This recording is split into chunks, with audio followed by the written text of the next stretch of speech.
Now we have some interesting news coming in from the Indian Space Research Organization's Chandrayaan-3 lunar mission. ISRO has now stated that the Vikram Lander has successfully underwent a hop experiment.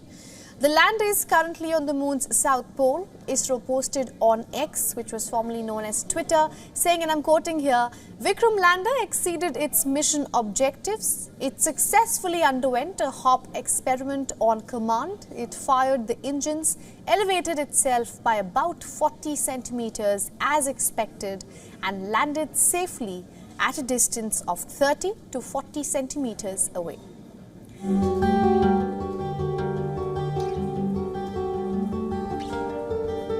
Now, why is this hop experiment important? Well, the ability to execute soft landings and launch spacecraft multiple times is essential.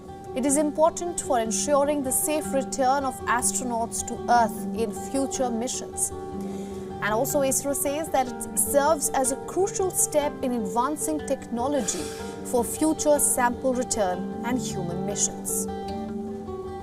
Furthermore, ISRO has also provided an update on the health of the Vikram Lander. India's space agency confirmed that all systems performed nominally and remained in good health throughout the experiment. It added that the ramp and lander payloads, chased and ILSA data folded back and redeployed successfully after the hop experiment. Both Vikram Lander and the Pragyan rover would now be on sleep mode with this, and ISRO hopes that they would come back to life on September 22nd. That is when the sun rises again on the lunar surface.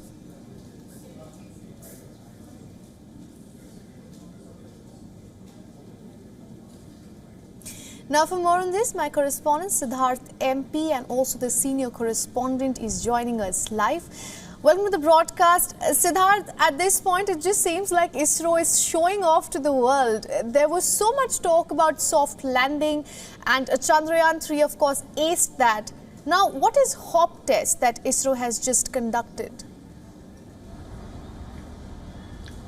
Hello Ananya. So what's basically happened is that soft landing happened almost 2 weeks ago, August 23rd. So soft landing, the Chandrayaan's lander craft known as Vikram Lander had to come vertically and land like a helicopter. But this particular Chandrayaan-3 mission is a one-way ticket. It essentially means you go to the moon, you soft land there, and that craft remains there for eternity. There is no bringing that craft back. This is a one-way ticket mission. But in case in future you want to do more sophisticated missions, you want to land people, you want to land a sample return mission, then there is a very crucial technology that needs to be mastered. Landing is just halfway through in that journey. So what needs to be done next is the ability to take off. So ability to take off is something that depends on 2 or 3 factors. One, you need a lot of fuel, which means you need a very heavy and a huge craft, bulky craft. You need very powerful engines. Chandrayaan-2 has only, Chandrayaan-3 and Chandrayaan-2 both had only, very weak engines. They were just sufficient to support the landing, but they were not engines built to do a takeoff. But this time around, what Chandrayaan-3 has done is it has done a minor hop test. It's similar to what you can do during a workout. You just, jump with your feet up in the air, both your feet up in the air, and you land 30 meters beside where you initially were. This is just like a warm-up that you do pre-workout, and ISRO has exactly done that. You jump and then you land 30 centimeters beside where you initially were. So this is exactly what the lander craft has done. But of course, it's not like you easily do this on Earth. This is so sophisticated on the moon because the engines have to fire in a calculated manner.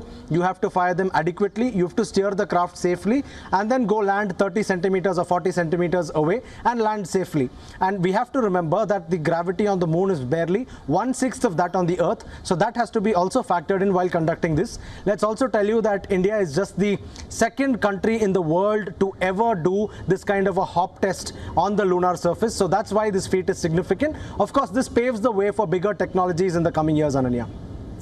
Absolutely. Now, we are being told, Siddharth, that the Vikram Lander and the Pragyan rover, they're all, both of them are in sleep mode at the moment, and ISRO is expecting something on September 22nd. If you could tell us a little about that. So far what we know is that the Pragyan rover has been put on complete sleep mode or hibernation mode. This is basically because Chandrayaan-3 as a mission is only meant to survive 14 days. That is the planned mission life, which is 2 weeks on Earth or one exact lunar day.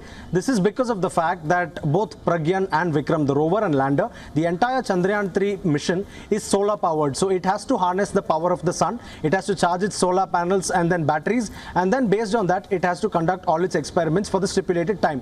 But as we are approaching, every hour we pass here on Earth, the lunar night is approaching there on the moon. So when the lunar night approaches, it automatically means that there will be darkness. There will also be extreme cold, anywhere between minus 130 degrees to minus 200 degrees centigrade. This is almost twice or thrice as cold as it ever gets anywhere on planet Earth. So that's how cold it will get during the lunar night. Since Chandrayaan-3 does not have the mechanism to keep itself warm, unlike the Russian lunar lander, Luna 25 had a different technology to keep itself warm based on a radioisotope thermonuclear generator or a nuclear battery, to put it simply.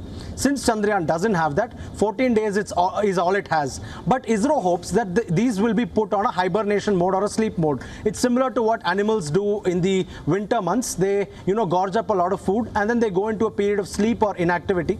And then once the sun comes back, they again get to work. Similarly, what ISRO hopes to do is that around the third week of September, when the lunar night ends and when the new lunar dawn breaks, what happens? The sun will rise again, solar rays will be available there, and possibly both, if they survive, Vikram and Pragyan, if they survive the lunar night,